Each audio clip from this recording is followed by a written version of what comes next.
mentioned before, we're here at MCU Park, right on Coney Island in Brooklyn. You can see the ocean in the background, as well as some of the amusement park on the boardwalk here in Coney Island, just behind us. And it's really a beautiful setting for a sporting event. This is the home of the Brooklyn Cyclones, a single-A baseball team. And it's a very nice small stadium here, the roller coaster and the Ferris wheel in the background there. And so that ocean breeze coming in and blowing straight across the field is going to have a bit of an upwind, downwind effect. And Charlie, it looks like the Empire starting on defense here on our left. I see Mike Drost out there. He was probably the best defensive player for the New York Empire last year. Maybe the best defensive player in the league, not just in terms of blocks, but overall lockdown team defense. I believe his brother, Ryan Drost, also out there. So we're going to get our first look at this New York Empire defense. That's Matt Bode with the pull, one of the North Carolina guys that they brought in. So Bode readies the pull, and we are underway here in Brooklyn. It is the New York Empire home opener here at MCU Park on Coney Island, and the Rush will begin the game on offense. We will get an early look and see if they're running some of the similar systems that they ran last year. That was Isaiah Massey-Kelly moving it to the outside for Thomas McKnight, and McKnight was the center handler for this Rush team last year and got a lot done. It was some contact on the mark, but a nice cleanup underneath. Empire in man defense here, throwing to the outside right near the front of the end zone now. Rush on the doorstep looking to put the first point on the board, and a scoober into the end zone, and it's all alone. The Toronto Rush get on the board here first, and pretty smooth sailing there for the Rush as they take the lead here. Well, solid defense there from the Empire. They made the Rush throw a lot of passes. One of them, I think that Toronto got lucky to pull up, almost hit the ground, almost was a turnover. If we can see that type of defensive effort throughout the game, Charlie, I think it'll be interesting. But really the story is going to be, can the New York offense hold on for long enough to make this even a game?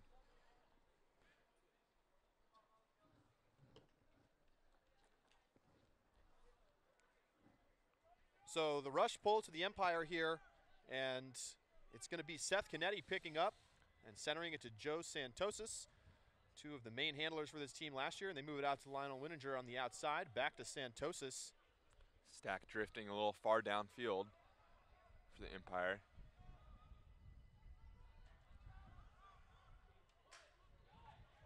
On the outside, Empire looking to get it off the line, and they do. Finding Canetti. He dishes it. And now they shoot to the end zone. And it's a nice, smooth score for the New York Empire as they tie this game at ones. Good cut there by Taylor Brooks. I think the offense there, pretty good for the Empire. Got stuck on the sideline a couple times. You saw Toronto really willing to poach and double team at times. Let's see if that continues going forward. I wouldn't be surprised to see teams try more of the double team going downwind, right to left, simply because the offense is just so much easier and so much smoother moving in that direction. Lots of the same guys out here again for the Empire. Both Drost brothers, Ben Ivers, and then Matt Bode pulling again.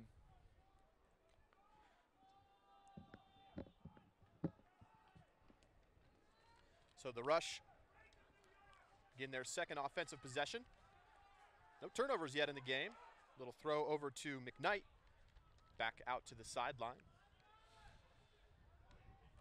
This could be a D. Great D. Huge block. I believe that was Sam Taylor. Indeed, Taylor getting into that lane.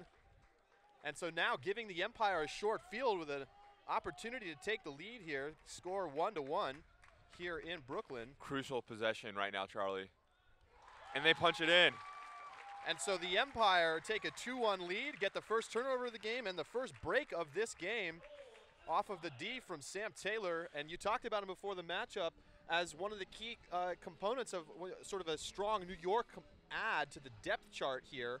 And what does he do? He goes out and gets a big block. Right, and that was just simply, I'm seeing a lot of intelligent defense from the Empire. They're really willing to let Toronto throw back and forth a few times if they can control the downfield yardage. And what you saw there is just a little miscommunication from the dumps for Toronto, and Sam really keeping his head up, head on pivot, able to time that move correctly and jump into the throwing lane at the exact right time. So great defense, and now Toronto has to work a little bit upwind. So this is a crucial point to see if New York can double it up. Stephen Poulos on the field for the first time, another one of the North Carolina additions. Toronto to the outside. Haven't said much of Mark Lloyd's name yet. Lloyd, one of the top players on this rush team. This is where you want to keep them. And it's going to be another turnover. Jeff Powell, the intended receiver there, but can't come up with it. So the Empire now at half field with the wind in their favor. It's going to be Poulos picking up on the outside, and Stephen Poulos fires into the end zone and finds his man, Ryan Drost, one of the goal leaders in the mixed division at last year's club championships, and a new addition to this Empire roster, coming up with it, and the Empire take a 3-1 lead. Two new additions connecting. You know, Charlie, there was a lot of contact on that D. I thought, interesting to think, you know, would that have been a legitimate D in the club division where players make their own call? It looked like both Powell and I believe the New York defender Ben Ivers kind of were trying to occupy the exact same space at the same time. And with the layout, there was some body contact. So the New York Empire take advantage of that downwind defensive possession, and they take a 3-1 lead. And in fact, this may be the biggest lead the New York Empire's ever had against the Toronto Rush, dating back to last season. It might be the biggest lead any team has had. Though last night, the Rush were challenged. DC Breeze giving the Rush a good game, but the Rush pulled it out in the final moments. Great switching downfield by the Empire. Toronto bounces it out to the outside for Andrew Watts. Watts going to fire a flick down the field, and it's going to be blocked on a poach D on the far side from Drost. Great help defense, Charlie. Exactly what the Empire need. And that was Mike Drost with the block. His brother Ryan was in the coverage. So now the Empire now with a long way to go, but a chance for another break as Matt Bode picks up. Swings it over to Jesse Lieberman. Great catch. So right away, we're seeing the impact of these North Carolina players. Sam Taylor with it now. Now looking down the field. Oh, it's going to tip up, but Ryan Drost won't have a chance to catch up to it. So nice D downfield from Toronto. And they're back with it, but Toronto looking a little bit sluggish to start the day here. Second game of a back-to-back, always a difficult scenario in which to play. This shot going to go up, and another nice D downfield. That's Jesse Lieberman, I believe. Empire staying with the rush on those deep shots, something they struggled to do last season. Yeah, the Rush are so tall, Charlie, that they're very difficult to defend on those deeps, simply because their receivers usually get up in the air and box out. So great defense so far from the Empire. Disc moves ahead to Bode. Gets it over to Canetti. And now we have a timeout, an injury call on the field. Could be a cramp or it could be an ankle. It's turf field out there.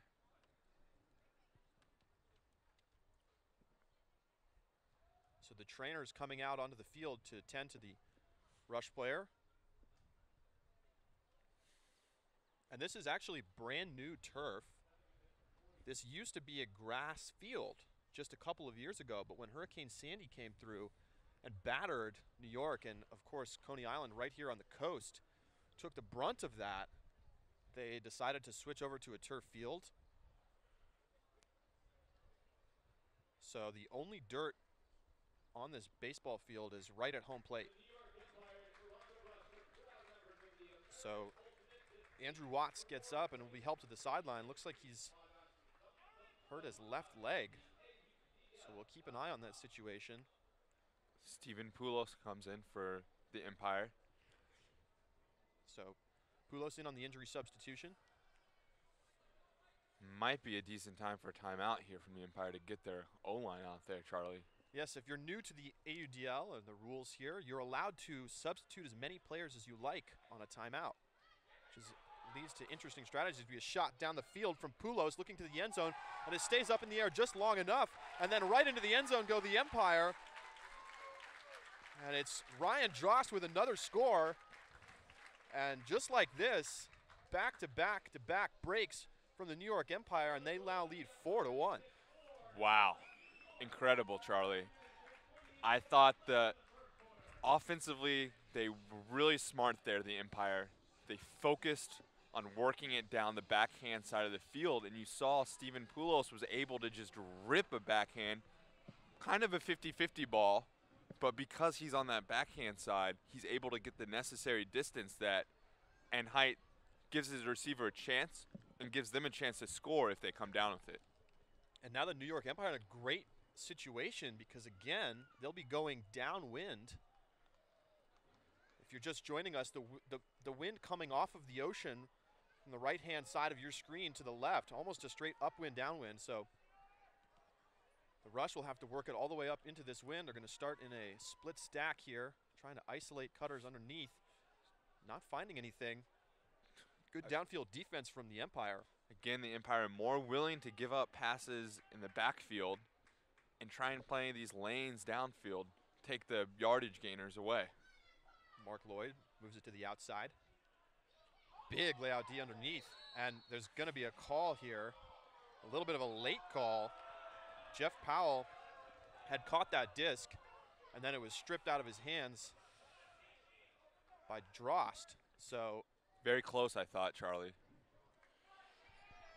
The referees call it a strip, so Powell will gain the 10 yards off the penalty, and the Rush will get back to work. Move it out to the outside from Jeff Lindquist, one of the longtime Toronto stars and a veteran player. Now you see the Rush really focusing on keeping it on that far sideline. Mike Jones, and now a hammer, a dangerous throw, but a great grab on the outside. And now the Rush right in front of the end zone here.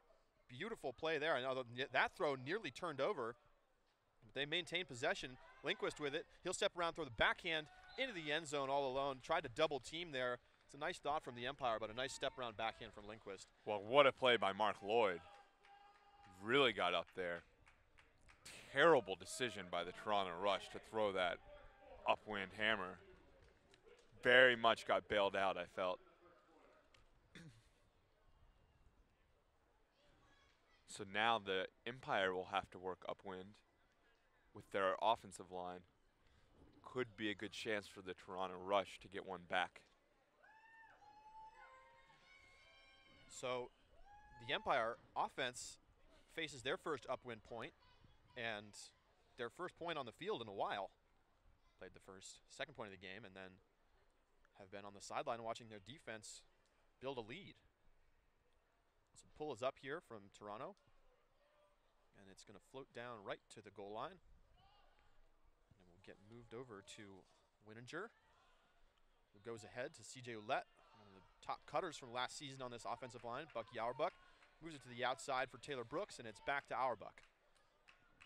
Auerbach ahead. Nice quick movement so far from the Empire. Wininger to Auerbach. Great throw off the sideline there. Auerbach ahead, big bid in the lane. Taylor Brooks holding. Brooks with a step around backhand out to the outside for Ouellette. Oh, and Ouellette's throw is going to float up. It's going to be a defensible play, and then a collision downfield. Doesn't look like we're going to have a call, and Tom Gibbons, the coach of the Empire, upset about the no call here, but it's going to be Toronto disc.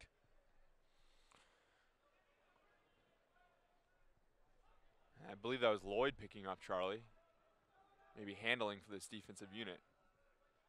We've seen Lloyd drop into a handler role for this team at times, but so threatening downfield. You see a big forehand go up down the field, and it's going to go over everybody's head.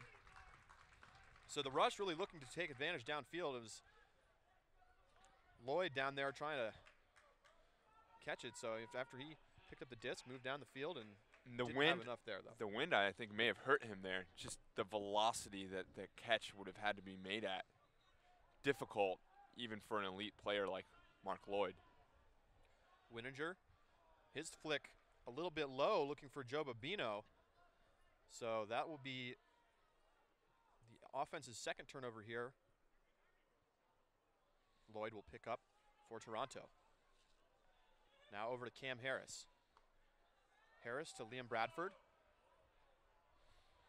A lot of height on this rush roster. You can see all over the field, very tall. Rush working here, looking to get one of these breaks back. Cam Harris swings to the outside, now all the way around and into the end zone. And so the Rush get one of their breaks back, and it's now 4-3. The Empire still leading Toronto. Charlie, I think this is going to be the really interesting point coming up. If you're New York, you can't be too upset about not being able to work it left to right after your offense had been on the sideline for a few points. But now you really need to hold going downwind. Toronto's probably going to put out another strong line, and you can see a couple defensive players, including Matt Bode and Stephen Poulos, cross over to the Empire. I think Tom Gibbons knows exactly how important this point is in order for them to maintain this strong advantage that they've built up so far. We don't have a game clock here at the stadium because MCU Park, as a baseball stadium, doesn't have a running clock. So we're going to give you updates as we can. As a shot goes up, it's Bode looking down the field, and somehow no defenders can figure out where the disc is, and it's an easy score for CJ Ouellette. So just like that, the Empire tack one on, and it's back to a 2-point lead for New York. Average decision there in execution from the Empire, but below average defensive work from the Toronto Rush defenders. They had 2 or 3 guys in the area, and none of them really even got a body on CJ Ouellette. Really didn't even make him go up at 100% or his highest. I think they have to be disappointed with that because they really could have used that break, Charlie. So 5-3 here in the first quarter. You're watching Ultiworld's coverage of the 2014 American Ultimate Disc League. We're live from MCU Park in Coney Island, Brooklyn, right by the ocean and the boardwalk in the background. As the Toronto Rush get moving again on offense. Going ahead. And this throw, a miscommunication perhaps, trying to find Lloyd, and Lloyd was coming underneath and threw it right over his head. So the Empire get it back here. Drost holding for the Empire, and Mike Drost is going to take a timeout, and we may see our first full substitution, and the Empire have a chance to bring their offensive weapons back out onto the field after this timeout. Smart timeout, because Charlie, not only do you get to sub in the offensive players, Drost had a high stall count there, so now they're able to reset, get down to 0, and really play through their stronger unit going upwind. The stall count here in the AUDL, 7 seconds, counted off by the referees. It's actually comparable to the 10 seconds you might see in club play. But potentially more difficult in that the thrower, the player, doesn't always know exactly what count he could be at, given different referees count at different speeds, and just that you don't have that reminder. So I thought Mike Drost there showed very good field awareness to know I'm not the strongest thrower on the team. We don't have our strongest group out, and this counts probably at 5 or 6. Let me just use this timeout. Heads up play. So we do see the offense coming out onto the field. Lionel Wininger picking up for New York. Let's see if they try and break this to the backhand side early on. Immediately just go right up the line with the cutoff of the back of the stack. And now a shot up the field right into the hands of CJ Ouellette. Ouellette right there. He's going to step around, throw a backhand, and it was nearly blocked, but into the end zone. The New York Empire getting a quick score and some lackluster defense from the Toronto Rush as they take a 6-3 lead. Right up the sideline there, Charlie. You never want to get beat 2 or 3 times in a row on the force side. Got a little lucky on the last one. Good bid from the Rush defenders. But Joe Babino, I believe, able to come down with it. Very surprised to see the Rush giving up a 25-yard underneath cut right off of that dead disc. I mean, it's prime opportunity to poach into that lane or at least be aware that that's coming. And I think it was a good cut from the Empire player. I believe that was Taylor Brooks with the first undercut. And then he quickly got rid of it upfield. And the Toronto defenders were then lagging on the deep cut as well. So the Empire retake a 3-point lead, and we'll have a downwind point coming up here. Hard to tell if maybe the wind's dying down a little bit, you know, coming off the ocean, Charlie. It's never 100% predictable. Cam Harris launches a backhand. He's looking for Lindquist. Lindquist with 2 defenders around him, and Lindquist goes up and comes down with it. What a play from Jeff Lindquist in between 2 defenders, and he'll dish into the end zone for the Rush score. And that's what the Empire are going to have trouble with. Do they have an answer for a cutter as talented as Jeff Lindquist? Not on that point. That's got to be a top 5, Charlie. Wow. 2 Empire defenders there. Jeff Lindquist, not the tallest guy on the field. Went up, perfect timing, great vertical, one hand. And he's been doing that for years. What a play. It really was a great play. And didn't have the best position, really. Both Empire players maybe with a little bit of better opportunity to make the play, but Lindquist going up. I mean, I think if you're the Empire, that's good defense, and you just shrug your shoulders and say, great play. At least you're there with bodies on him, making him go up at his highest. Big pull. It's going to float down right into the middle of the end zone. Very nice. One of the best we've seen today. So now Joe Santosis goes ahead. A lot of contact there. Late bid. Stephen Poulos getting his legs rolled out from underneath him as he caught that disc. So there's going to be absolutely a penalty here.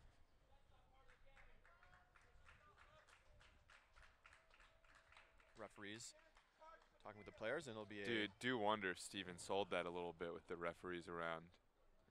I mean, it looked to me like he got his legs chopped out pretty cleanly from underneath him. Maybe. But in the club game, do you think he would stay down for? This shot is going to be just out. The outstretched hand there of Taylor Brooks. It was a nice throw from Poulos, but just a little bit too far out in front. And so now the Rush, with the wind in their favor, will try to go 70. Giving up a lot of unders. Eric Blanchard with the disc, and he's going to flip it out to the outside for McKnight. McKnight goes ahead to Lloyd, and Mark Lloyd with a huge hammer, and it's a perfect throw right into the hands of Isaiah Massick Kelly, one of the young stars on this Toronto team. And the Rush get the break, and what a nice shot there from Mark Lloyd, and showing off his arm as the Rush cut the lead down to 1. He used the wind well there, Charlie, with the downwind. Kind of just placed it, aimed, saw his guy with space, and trusted that the throw would get there. Got there just in time, really, with CJ Ouellette bidding at the end. The Empire leading the Rush 6-5 here at MCU Park. If you're just joining us, I'm Charlie Eisenhood alongside Sean Childers. And this is Ultiworld's coverage of the 2014 American Ultimate Disc League. Pull is up from Toronto. And you can see the differential in pull distance, and gives you a sense of about how windy it is. It's a little bit less than it was at the start of the game as Canetti goes in the middle for Ouellette, but CJ Ouellette just drops the disc. And this is a great opportunity for the Rush here as Mike Jones will pick it up. Immediately looks to break the mark. Carl Loiseau bounces it to the outside. Rush defensive line threatening here. You can hear the Empire players screaming not to get broken on your mark, but it's very difficult against this Toronto team. So many talented throwers, Charlie. And Loiseau looking into the end zone and finding his man, and a big spike as the Rush tie the game. And so some momentum now for Toronto after the drop from CJ Ouellette leads to a short field opportunity for the Toronto Rush. And you hear 59 seconds here in the first quarter left, Charlie. It's one of the really interesting and I think under-discussed parts of the Pro League, especially in a game like this where there's a distinct wind advantage. To have a point end in the middle of the point when the quarter goes off can potentially be like a break in the club game. You know, Toronto will really look here to utilize the downwind, but they only have 59 seconds to do so. The Empire might feel if they can get out of here just possessing the disc, that's a victory. Bucky Auerbach receives the pull, and he'll move it to Poulos. Immediately gets it ahead, and the Empire will take a shot down the field, and that's an ill-advised shot, and it goes right into the hands of Toronto's Eamon Pinto. Saw the upwind flick, very difficult, Charlie. Cam Harris with it on the outside for Toronto. So now it's with Steve Armitage. Comes back into the middle for Harris, who fires a hammer, and this is going to trail out of bounds. So and I don't know if they knew exactly how much time was left without the clock. And so two possible timing mistakes, as there's now just over 20 seconds to go in this quarter. New York really just needs to possess the disc. And Poulos got bumped on the throw there, and now there's a little confusion among the players about what happened, but a little bit of a late whistle for Poulos. So he'll get a 10-yard gain here as the clock stops. And we'll try to keep you updated as much as we can here on the clock situation. Poulos fires a hammer. It's going to be in the area of Mark Lloyd, but it goes over the hands of Lloyd and into the hands of Matt Bode. So the North Carolina contingent making their presence felt as the Empire retake the lead 7-6. Superstar play there. Empire really needed to take one shot downfield, and with a double team on him and maybe limping a little bit from the injury beforehand, Stephen Poulos just fires a 50-yard upwind hammer. And Matt Bode, I mean, Mark Lloyd really should have had that D, Charlie, but Matt Bode also played it perfectly, and Poulos just gave his guy a shot. Wow. Heads up, impressive. Momentum changer. And so now the Empire will just be looking really, obviously you'd love to get a score, but more than anything, you just want to keep the Rush out of the end zone and here. with 5 seconds going upwind, going to be difficult for Toronto. We'll see what the Empire do if they leave some players in the backfield to just try to stop any sort of Hail Mary opportunities. And one thing from last year, you want to get a couple guys down there just to mark, to make that harder, but really just leave everyone else in the back. So they're just going to move it ahead here, and with very little time, it looks like they're just going to set up a big huck, and this is not going to reach the end zone. So the whistle on the field will end the first quarter, and it'll be New York leading Toronto 7-6. And so for the second straight game, Toronto in a tough game. They barely took down the DC Breeze last night, 20-19 in Washington. And in this second game of a back-to-back, they trail here at the end of the first, 7-6. In away game back-to-backs, as we learned, Charlie, from last year, difficult for traveling AUDL teams. I think the Toronto Rush's energy has just been a little bit lackluster early on. Almost uncharacteristically, they've needed to spike the disc, really get pumped up. It looks like they're not 100% on the same page in terms of how much energy and alertedness everyone's putting into the game. So it'll be interesting to watch that going forward. Is that going to lead to some conflict within the team? Are they all going to get on the same page? Are they going to come out in the second quarter a little bit more fiery, a little bit more ready to go? And really, it's been many of the new players on this New York Empire team that have been making the difference for them so far. I mean, we've really seen some throws that we just didn't see last year. Well, huge plays. I think you can say that Steven Poulos, Matt Bode, Jesse Lieberman out there are just trying to make big plays, and so far it's worked out for them. Can they really continue being that hot throughout the entire game? Probably not. But the other thing I think you have to note is that up and down the roster, they've played pretty solid defense, especially from the D-line unit. Really denying space to the rush downfield and making them throw hucks into areas where there's one defender and then another help defender coming.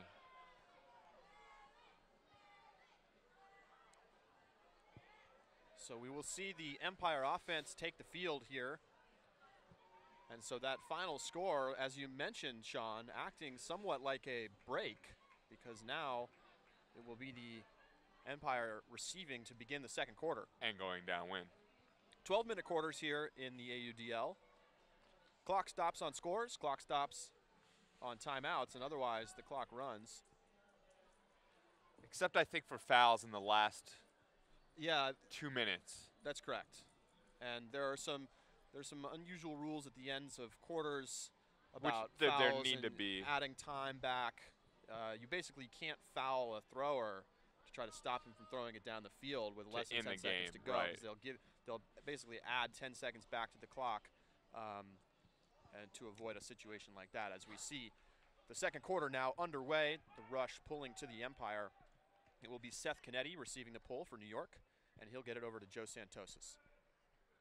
Santosis to the outside. Tight window. And a monster layout in the lane.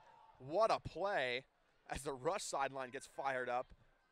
And just like that, Toronto grabbing a little bit of momentum back from themselves, perhaps, if they can punch this into the end zone. Disc on the sideline here with Lindquist. He'll step around and dish to Lasso. Now around to the outside for Jones, and Jones with a step around backhand into the end zone, and that will count. Tie game, 7-7. The rush starting the second quarter with a bang with a huge layout and a quick score. A little bit miscommunication downfield, Charlie. Two cutters, I believe Taylor Brooks and C.J. Ouellette, both started to make a cut to occupy the same space. I think Taylor probably had the initial under, but C.J. thought, given that he didn't get it in the first movement, that he would then be vacating the space. So C.J. Ouellette came into the space as well. And anytime you have two guys on offense trying to cut to the same area, well, you're also going to have two defenders in there. And I think that's what we saw there on the offensive miscommunication from the Empire. Defensively, I really think they need to try and hold the mark, especially on the around. Toronto, so good at breaking the mark. We've watched Toronto get that score, that same one, swinging the disc and then stepping around with the backhand as Poulos initiates the offense here for New York. And again, it's C.J. Ouellette with a drop. A bit of a low throw, but a catchable one. So it will be Toronto again with an opportunity here, but a quick turnover there. Just a throwaway from Nima Mustahimi. And Poulos will pick up for New York, and he'll get bumped as he throws. Big backhand. It's going to float up. It's going to be anybody's disc. And it's a huge grab. Unbelievable from Taylor Brooks. What a play. Taylor Brooks gives the New York Empire a lead once again, and he looked like he had no play on that disc, and then rose up and made the play. Wow, lots of great plays. Poulos clearly just trying to draw a foul on that throw. I don't think he got it from the refs. I didn't see any signal. No call, no whistle. That's a big difference. Definitely coming back in, club structure, but I don't think refs have a lot of tolerance for that throw that's clearly trying to draw the foul. And really, Taylor Brooks bailing his team out, coming down with a great play. And so back and forth we go. Both teams coming up with some really huge plays as this pull lands down about 15 yards in front of the Empire end zone. Now we have the D-line back out for the Empire, and they've done a better job, I think, in terms of controlling the space, holding the mark.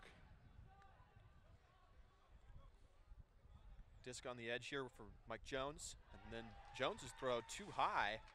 Again, a good amount of contact. Again, no call. Physicality being permitted by the referees here today as the Empire offense gets moving, and it's going to be Matt Lamar firing down the field, looking into the end zone, but a big layout block down in that far end zone. Lamar didn't quite get enough underneath it and enabled Toronto to make a play on that. It looked to me like maybe the Empire were just looking to throw up a 50-50. And that was Isaiah Massett-Kelly with a D, and now he'll receive the first pass. Massett-Kelly, a member of the under-23 Team Canada, one of the stars of that team. Jeff Lindquist dishes it back to Massett-Kelly. Wynn picking up again, Charlie. Now with Jones. Jones with the backhand to the outside. Double team here from the Empire, trying to put some pressure, and they get the block. Matt Bode, wow. So a very smart double team there, put some pressure on the thrower, and it looks like the Empire are going to want to take a timeout here, and they will. So Matt Bode will pick the disc up, take the timeout, and some frustration on the sideline from Toronto.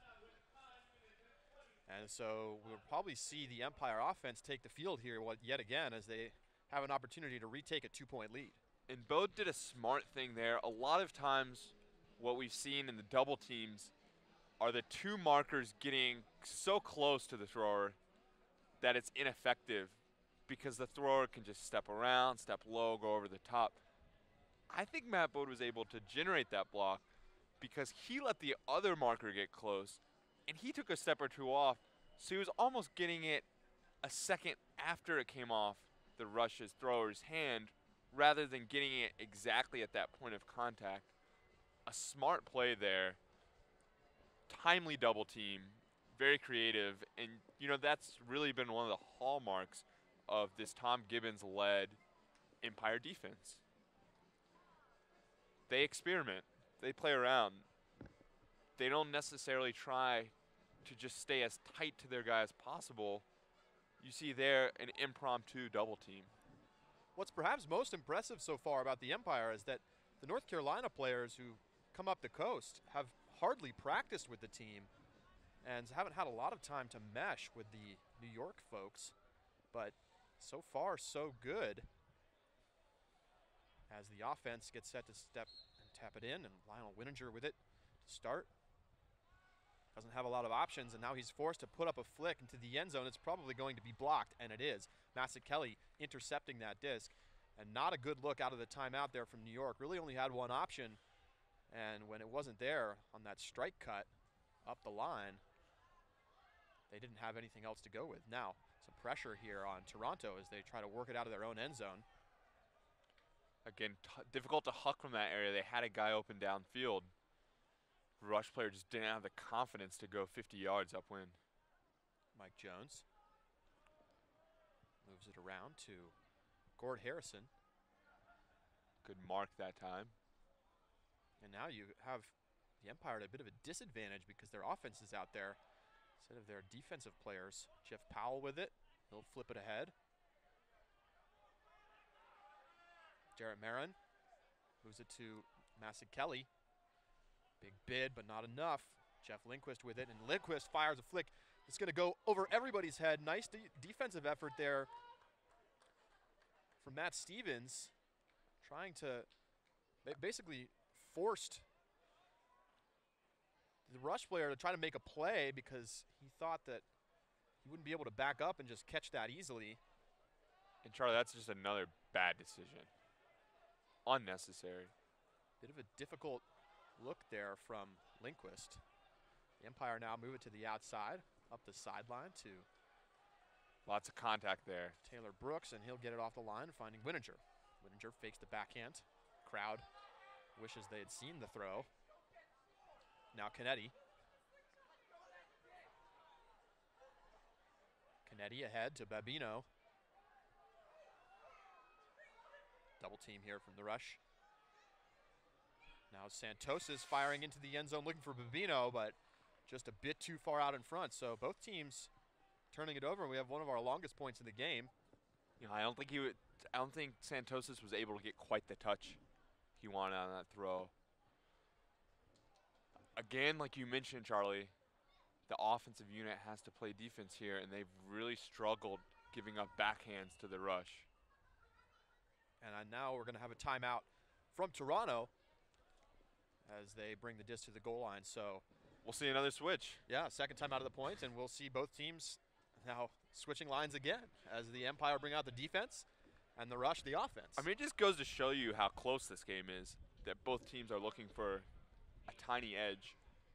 I thought it was questionable, Charlie. Maybe you feel differently, but with the way the wind is and a clear downwind going right to left, for the Empire to come out in a vertical stack trapped on that sideline, I think made their life a little bit more difficult, because you saw the rush defender, I don't know who it was, but guarding Santos on the dump, able to shut down that first dump look, and Winninger was kind of just trapped over there and had to punt it immediately out of a timeout. And that's never really what you want going downwind, a punt off of a set play. Yeah, it seems like they didn't have a second option for a reset. They just assumed they would get the first one, and when they didn't, the second look was just put it to the end zone. Right. And, you know, I think not a horrible play as play resumes, but not a great look when you have time to drop a play out of a timeout. Let's see if they are able to convert. Here's Mark Lloyd. Oh, great D. A nice run through D from Ryan Dross, and it's just as now he goes into the end zone and gets loose. Mark Lloyd not picking up in the coverage, so Ryan Dross with the bookend score as the Empire take a 9-7 lead. And once again, we see a little bit of lackluster play from the rush, really a very catchable disc there on the Lloyd throw, and his receiver just didn't attack the disc, and it made it possible for Dross to come through and make that play. And I don't think it's just lackluster energy from Toronto. I think it's great energy from New York. That's really where they have to win, and that's what we were able to have success against Toronto last year, in part because we had guys bringing so much energy on defense. Guys like Mike Dross, guys like Ben Ivers, Isaiah Bryant's not here today, but another great high-energy guy. And getting run-through Ds like that is just working harder than teams, and right now, New York is working harder. Toronto knows they'll have a target on their back all season long, and we're already seeing that here in this first weekend of play as Mark Lloyd puts up a big backhand huck to the outside. Another very nice throw from Mark Lloyd as that touches down right where it needs to on the sideline for Jeff Lindquist. Lindquist now looking to punch it into the end zone for Toronto. He's going to throw a flick around to the outside, and he is going to find his man. So Toronto with the quick score after the huck from Lloyd, and it's 9-8. Close call there for Toronto. Can't be happy with that offense. I thought Dross made a great decision. You can see the New York players are playing very spatially. He stepped off on that mark and really made Mark Lloyd throw around him, so much so that Mark Lloyd wasn't able to get a great follow-through. Lindquist make a great play, able to toe the line there right near the mound and come down with it and get up in time to convert, but again, smart defense from New York. I think especially on that downwind, stepping there off there on the mark can be the smart play. You're watching Ultiworld's coverage of the American Ultimate Disc League here. Home opener for the New York Empire, and they're up 1 here on the Toronto Rush on MCU Park in Coney Island, right by the ocean. Beautiful setting, a beautiful day here in New York City. Great offense. And nice offense here to get things started on this point from the Empire. CJ Ouellette with it, about 15 yards outside the end zone. and he's going to fire into the end zone, and he's going to find Seth Canetti, who made a very nice little hesitation move in the lane and then found some room on the strike cut. And the Empire, just like that, back up 2. Well, I think that's the best offense we've seen from New York so far today, Charlie. You saw them isolate a cutter in space. Billy Katz was able to make a good move to the sideline, and the rush defender just thought he had it played, but he didn't, because Billy made a jab step and was able to continue. And great timing from the handler to stick with Katz for long enough to see that opening. And then what's really impressive is you get the good continuation cut after that. So when you isolate a guy into space, oftentimes you're able to get that star player the first look, but then getting the continue look can be harder. New York did a good job there of flowing and keeping it coming. So second quarter starting to wind down here. We'll get you a time update as soon as we can. Again, there's no clocks here because this is a baseball stadium. Mark Lloyd finds some room underneath. Playing against Mike Dross, and he'll fire into the end zone. And Mark Lloyd making it look easy as he finds Steve Armitage in the back of the end zone. And a nice quick score there for Toronto. Charlie, you saw a lot of these teams last year. Do you think this is more a case of New York playing well or Toronto just not being at the height that they were last year? I think it's a combination of both. I think the Empire are playing quite well to start this game. And I think we're seeing a little bit of, I don't know if it's tired legs or just low energy. It's always hard to come into an away stadium in any sport, and to do it after already traveling a long distance from Toronto down to Washington, and then they had to drive up to New York last night. Got in late, probably didn't get quite as much sleep as they would have normally. And I think we're seeing that here as, of course, the Empire extra motivated in this home opener. Joe Santosis with it for New York. To the outside for Wininger. Wininger ahead to Brooks. Big layout underneath, but it's not enough. Now moving ahead, Santosis bouncing it into the end zone for Wininger. And great work from the handlers on that possession. Good patience and nice cutting down the field. And the Empire back up 2. Great timing from the handlers, Santosis and Wininger on that point.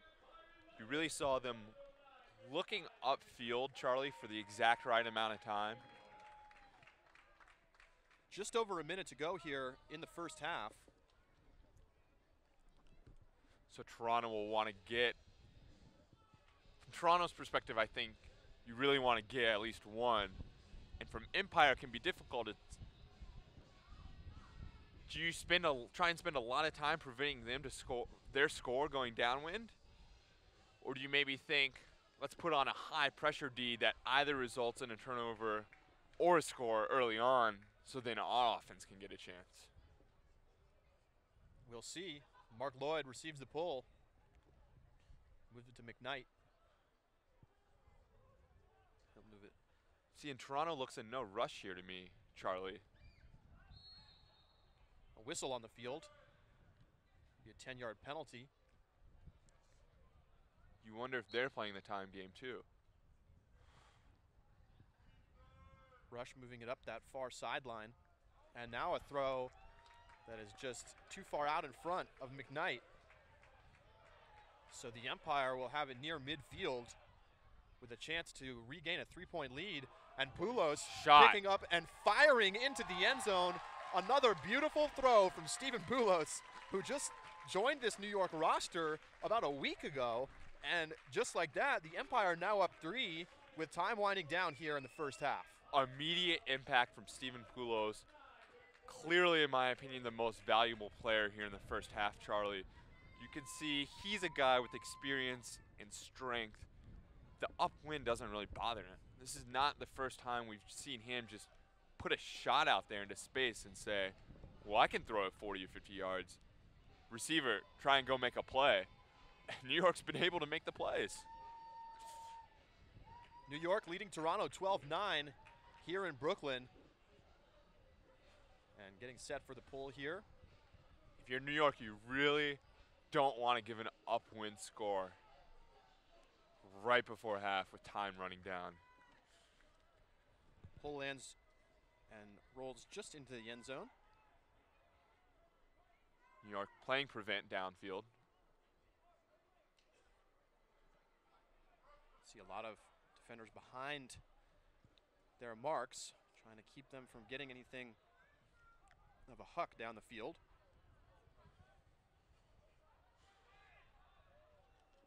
Disc now in the hands of Harrison. Still a lot of backing downfield. Some double teaming and poaching on the marks. Mike Jones throws to the outside. Finds Jeff Lindquist.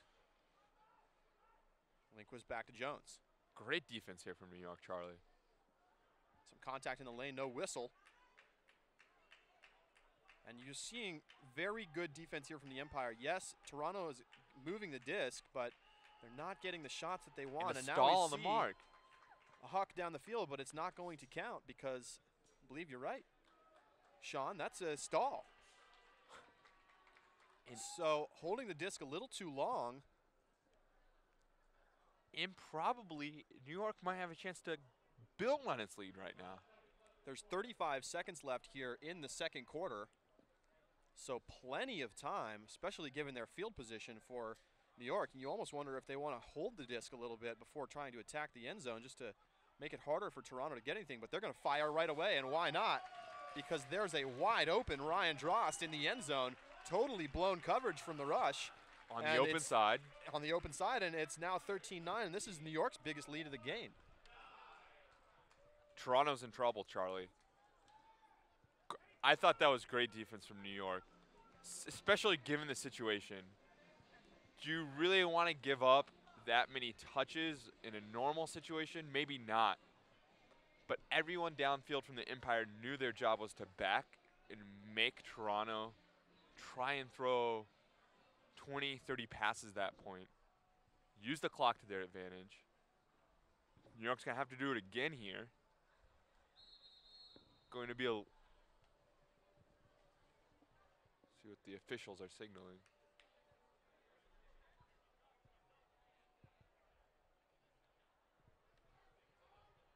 So a little bit fewer than 30 seconds to go.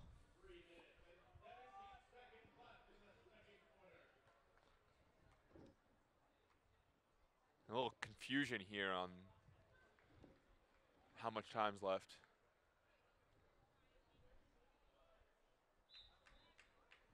We'll get you an update when we... So the pull up from the Empire, it will land near midfield. And the rush needing to right the ship a little bit here at the end of this first half. Mark Lloyd.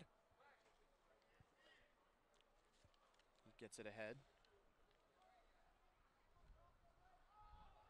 And this throw a bit dangerous, but McKnight handles it, and now he'll attack the end zone, but over the top, and now we see Isaiah Masekeli looking for a call, not getting one, but really that throw was probably over his head. Hard to argue that the contact caused him not to be able to make that play. It's a close one, Charlie. I think he had an argument. Jesse Lieberman turns around and fires a flick down the field. It's going to be anybody's disc here, and it goes over everybody. And again, players looking for a call, but nothing. Refs letting him play today. Here's Lloyd. He'll find Masekeli. And Masekeli putting a flick up the sideline. Oh, and a lot of contact here. That's got to be a foul call, but no, it's collected.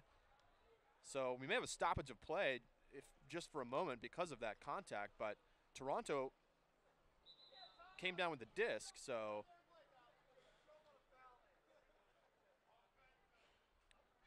the refs discussing with the players, and in the AUDL, players do not have to stop on foul calls. They're allowed to keep moving. So players will position themselves now to get into the end zone. Toronto setting up in a vertical stack at the front of the end zone. Lloyd nearly overthrows his man, but nice catch. And now Lloyd again. And now he'll fire into the end zone. And he'll find Eamon Pinto for the Toronto score. So Toronto gets into double digits, and they now trail just by 3. It's 13-10. Just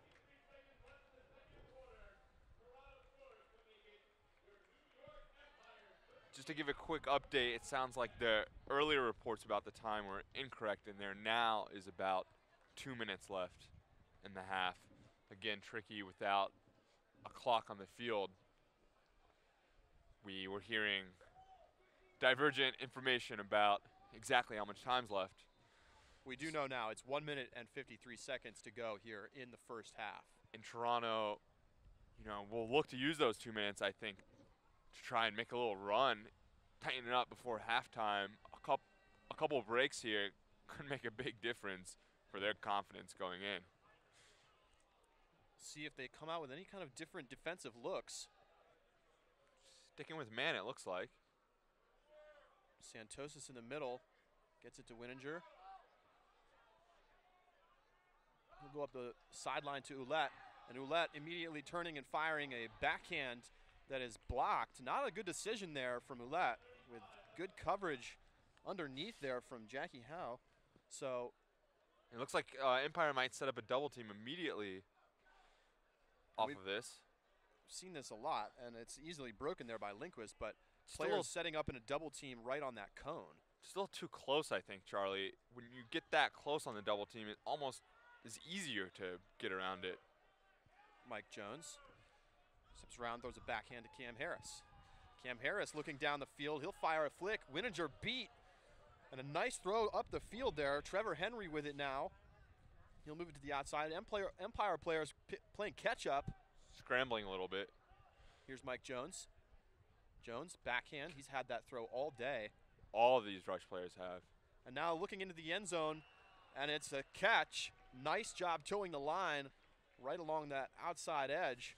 And the Rush get one of those breaks back, and it's back to a 2-point game, and that's a huge score for Toronto. Worse offense there from New York. The timing and spacing just looked off. I thought that was also a poor decision from Ouellette to try and huck down that sideline. Not much of a window there for Cat Stevens to really, even make a play coming right into that sideline. And you see Gibbons putting a lot of the defensive players onto the field right now. Is that because the offense has been struggling a little bit? Or is it because he knows not getting scored on here is just as important as putting one in? Pulls up from Toronto. Good pull again. Empire looking to maintain a fairly large lead. Certainly the largest they've ever had against Toronto at any point, dating back to last season.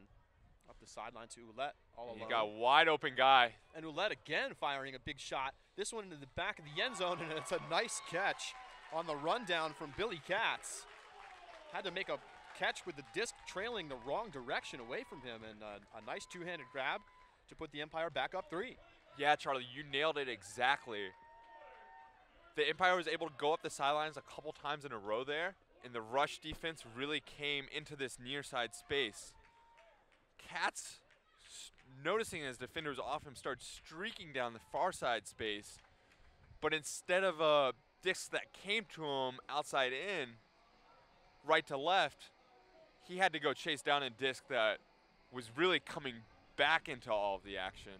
So not exactly the throw you want, but he was so poached and so open that he was able to come down with it anyways.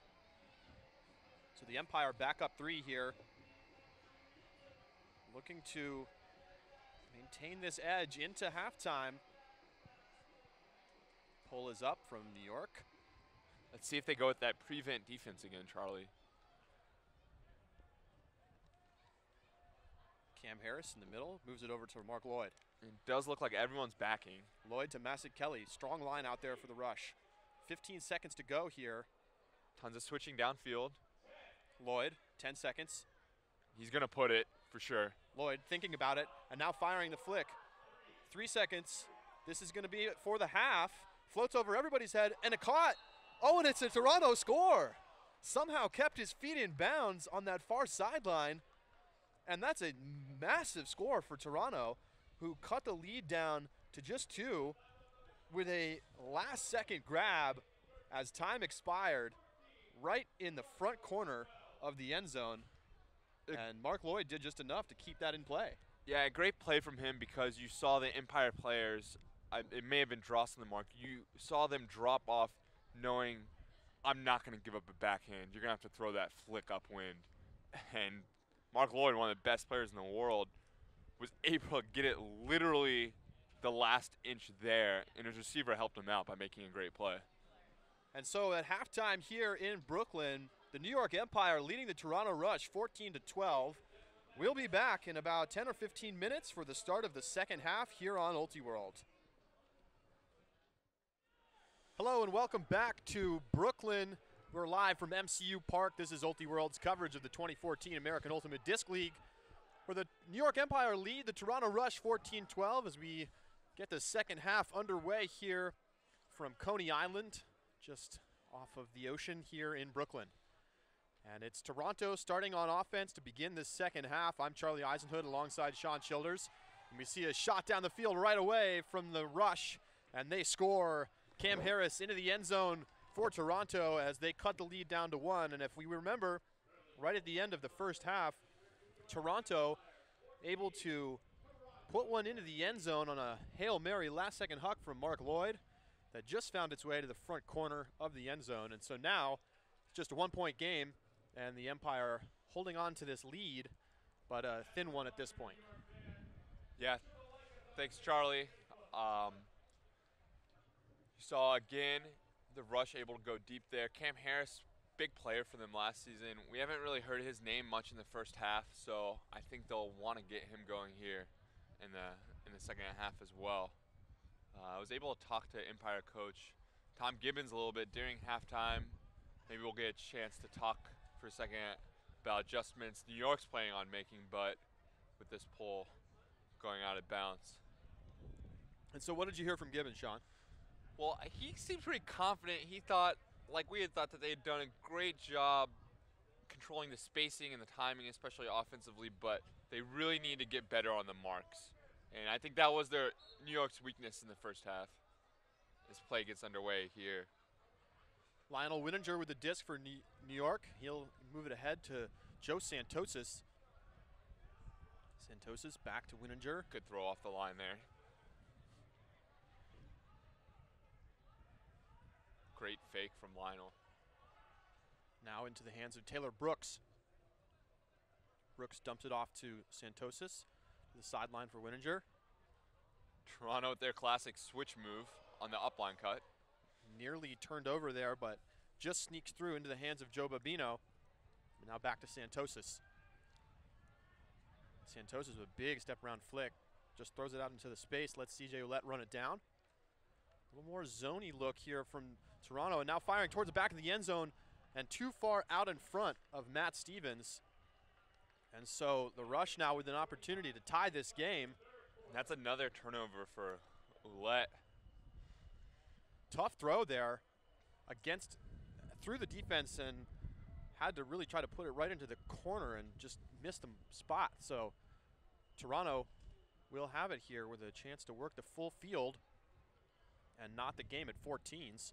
The wind even a little bit more swirly, I would say. Unpredictable here in the second half, Charlie. Tight mark there.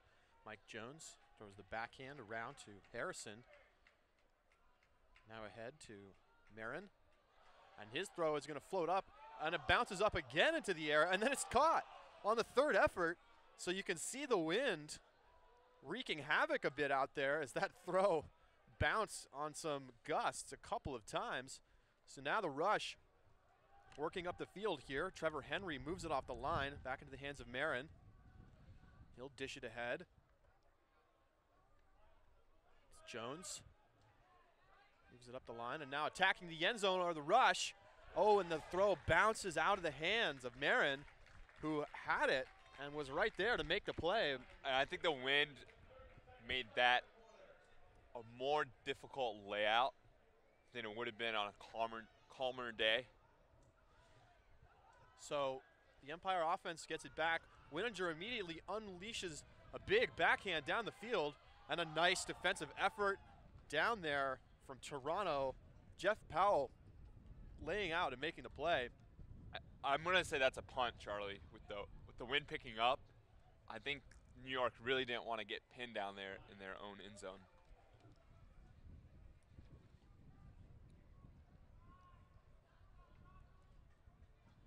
Sunny, low 60s here in Brooklyn. Cool breeze coming off of the ocean. Mike Jones.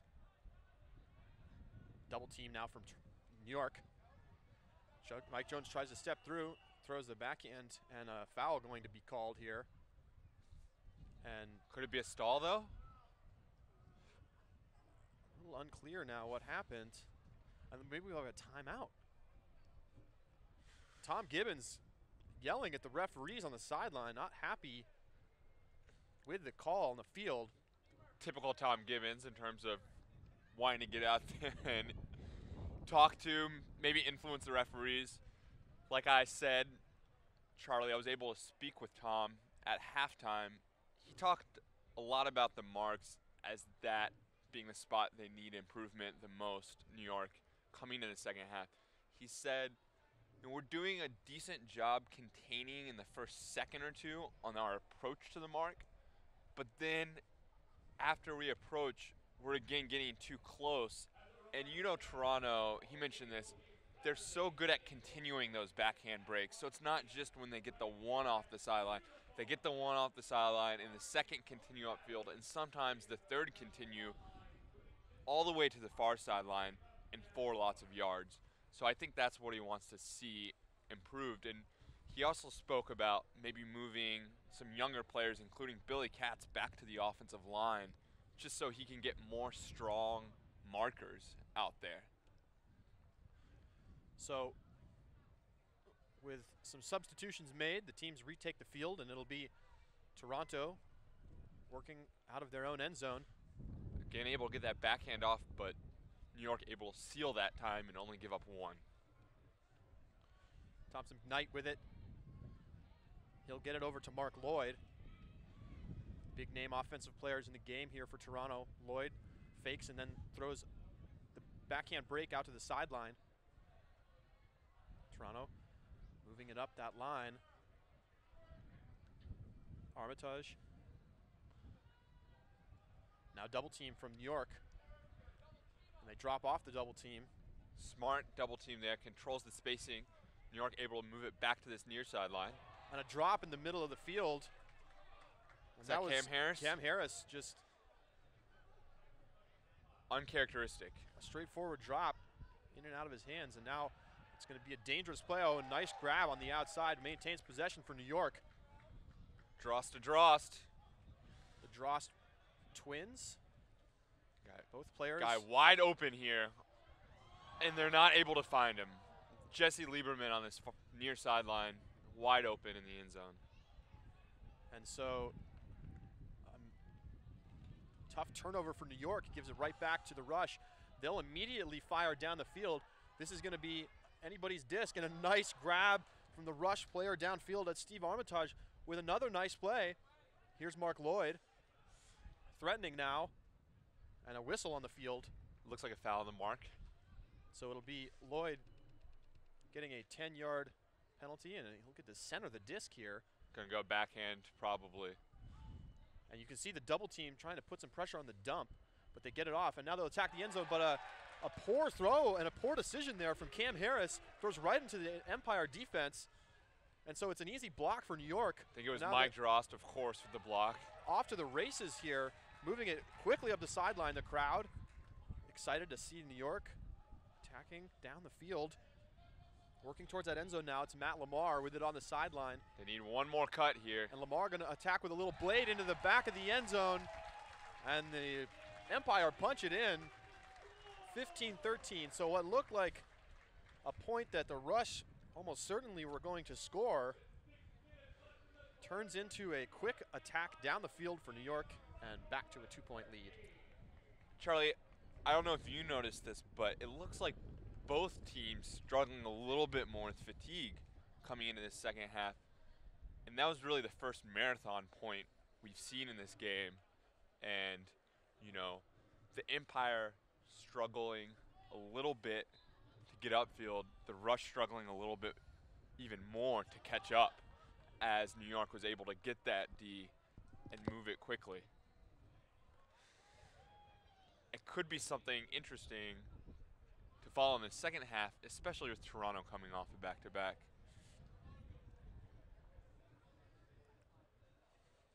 Early in the season for most players still, and you wonder what kind of conditioning they've had to this point. It's been a cold, long winter up here in the Northeast. And I think that's one of the reasons Gibbons is looking to make some changes personnel-wise in the second half. Big shot down the field. Trevor Henry looking to find Jeff Powell, but his throw a little bit too much blade and not enough float. And so it will be a turnover, and we'll see Stephen Poulos bring it to the line for the Empire. Coyote, a great first half, Charlie. And Poulos' first throw here, a turnover, as he tried to find a centering pass there for Michael Albani, but couldn't get it there. A little bit low, and Albani unable to come up with the catch. So now the Rush with a short field whistle there will center the disc and bring it right to the front of the goal line. It's too physical on the mark here from Santosis. Adrian Yearwood, one of the top players on this Rush squad, and a stall called. He got away with it. The bump by Joe Santosis doesn't end up hurting him, and Poulos immediately putting up a gigantic backhand. And this is floating down. It's going to be caught. Another huge throw from Poulos, and that will get the Empire within striking distance, and it looks like we're going to have a timeout on the field as the Empire look to finish this one off, and this would be for a break if they can punch this in. Again, you see Stephen Poulos just ripping discs downfield, and the Empire players just running harder to the space, Charlie. I mean, when that throw went up, it looked like a punt, but it was right on the money.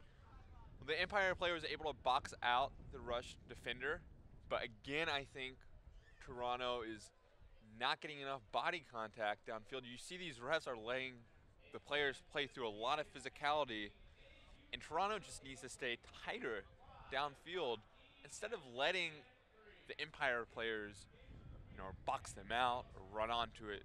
They really need to tighten up and make the Empire players go up at their highest. Toronto has a height advantage, and they're just not using it effectively. So with the score 15-13. And now a hybrid lineup, because you see a couple O-line handlers in Kennedy and Winiger out there with Poulos and Bode more defensive line guys. A lot of strong throwers out there. Poulos immediately stepping around, throwing a backhand into the end zone, and it's just too far out in front of his cutter. It was a nice play design. I believe that was Bode on the layout, and he might be shaken up. Maybe knocked the wind out of himself slightly. And maybe getting a little bit of turf burn. He's holding looks to be his left hand.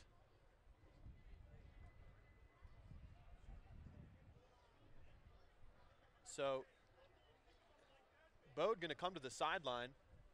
Cat Stevens out there. So now, yes, indeed, Matt Stevens will replace Bode. And an unfortunate turnover there for the Empire, who were right on the doorstep of a break. So now it'll be the Rush looking to pare down this lead once again. We see Mark Lloyd going deep right away. They look that off and instead swing it over to Isaiah Massakelli. Little mismatch here because Lloyd's being guarded by Santosis, who is more of a handler defender for New York. Gord Harrison on the strike cut. Good position. Doesn't have the continuation, but now moves it ahead to Eamon Pinto. Harrison again up to the strike cut. And another strike cut. Pinto this time just back and forth. The handler's working straight up that sideline. Finally, Lloyd's able to get free. Massakelli about 10 yards outside of the end zone. Goes ahead, Lloyd holding now, and with no mark, Lloyd able to easily throw it into the end zone. He finds Jeff Powell, and the Rush are back within one. New York was on the doorstep there. really could have used that break, Charlie. And so back-to-back points where we watched one team work it almost all the way into the end zone, turn it over, and then watch the other team march it all the way downwind. And I do think New York has been winning on energy so far today, Charlie. Maybe also winning in terms of intelligence and spacing, but I thought that turnover for New York was an example of where the Rush still have an advantage. You've seen them able to complete all of those backhands out into space, and just not as high quality of a break throw there from Poulos that we've seen from some of the Toronto offensive players. And that made the difference. You know, Bode was an inch or two away from being able to come down with that. Pull up here. Just about 30 seconds between points. Very quick game if you're used to the pace of club or college play. Wow, nearly blocked. A miscommunication there, but Ryan Drost able to come underneath and make the play on the second effort. Now in the hands of Matt Stevens. He'll find Buck Auerbach. And a drop underneath by Sam Taylor. And so we've seen a couple of those from each team, just drops. And, you know, maybe a bit of early season rust issues. But regardless, what it's going to mean is a chance for Toronto to tie this game once again.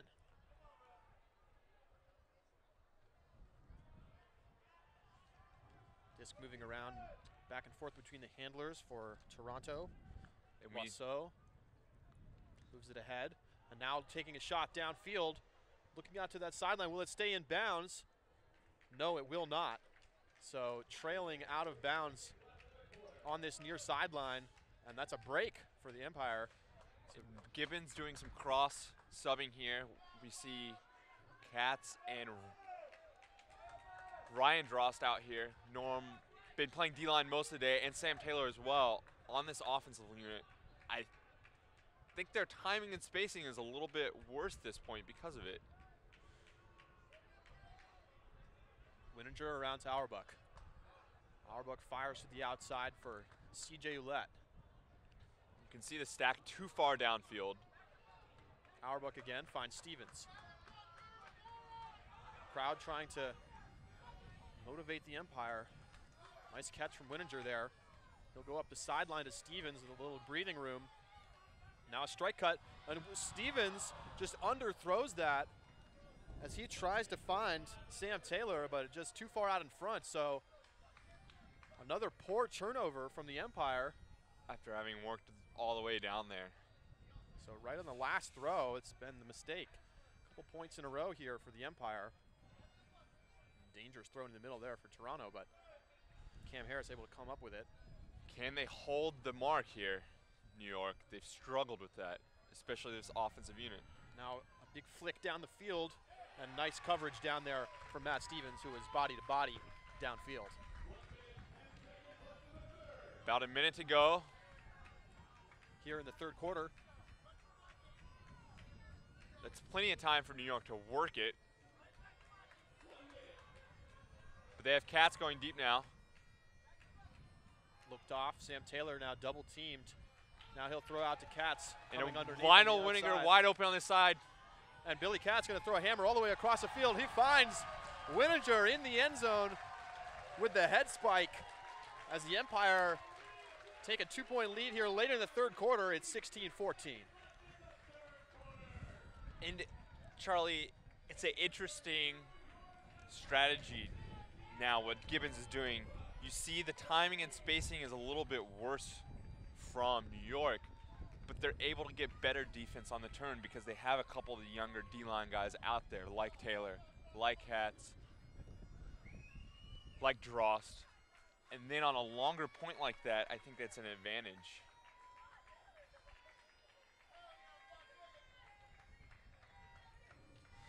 So New York will look, you know, to not give up a point here in the last 20 or 30 seconds to go. Poulos with a low pull might be smart, actually.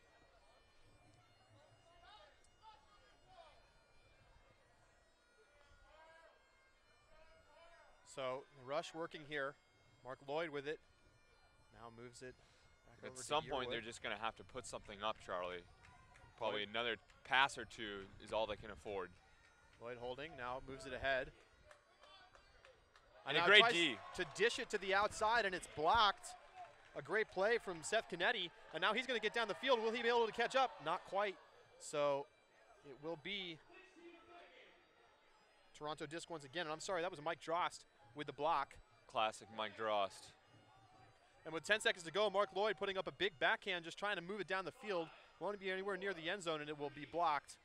And with 2 seconds to go, that's going to expire the third quarter. And it will be the Empire with a 2-point lead. Here at the end of the third quarter, it's 16-14 New York. And in a lot of ways, we're seeing more of the same here in the second half, Sean. Some big plays by both teams, but just a little bit of an energy edge from New York, who has managed to maintain this lead throughout the game.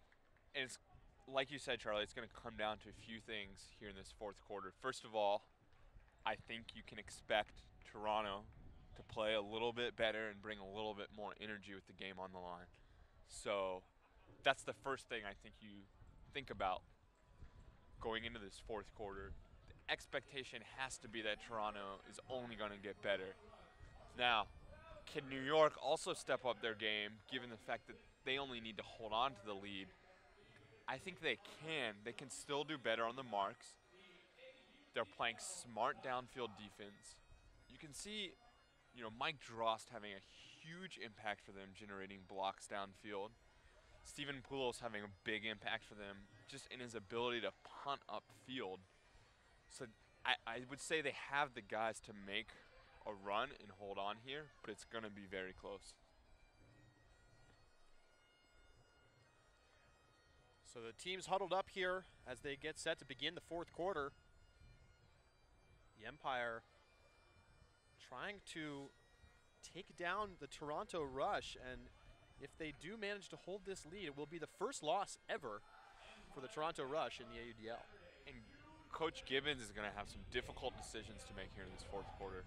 How much does he lean on these North Carolina guys that have been playing very well this game, but who might not have the experience or the conditioning?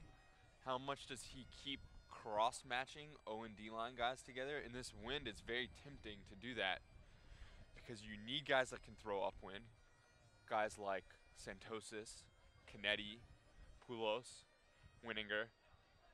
You might throw them on for a D-line point or two. On the flip side, your O-line guys have gotten broken on the mark all game, and that's been the primary way the Rush have been able to score.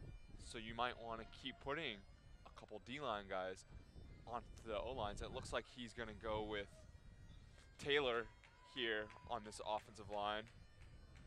Otherwise, a pretty standard offensive group. Wind picking up even more.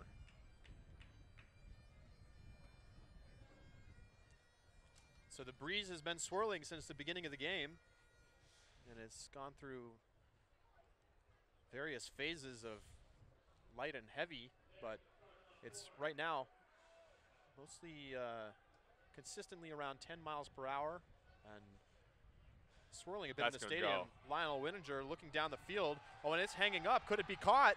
And a layout in the end zone will reel it in for New York. What a play. Joe Babino running it all the way down. I thought that throw might lose its legs, but it stayed up. A little boost from the wind, perhaps. And the Empire take a 3-point lead here to start the fourth quarter. Well, Charlie, you're right. It did lose its legs because I think that throw was intended for Sam Taylor. But Babino ended up getting a better angle on it at the last minute and able to come down with it. So the Empire now back up 3. Starting to look like a bit of a commanding lead here. Obviously a lot of time left, but.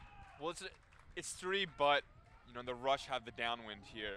It's really going to probably be a story about can the Rush get one upwind break that could change the momentum of the game. They missed out on their first chance because of a great play from Joe Babino.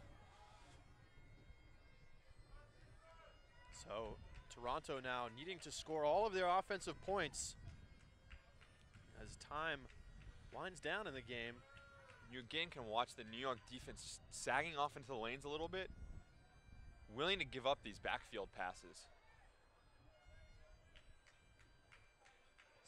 17-14 the score here in Brooklyn.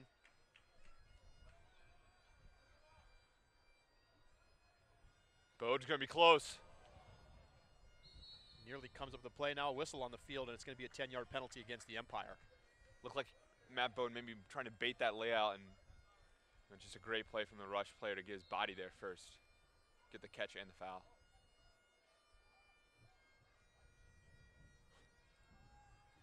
And now a shot down into the end zone. Big layout from Toronto, but it can't reel it in.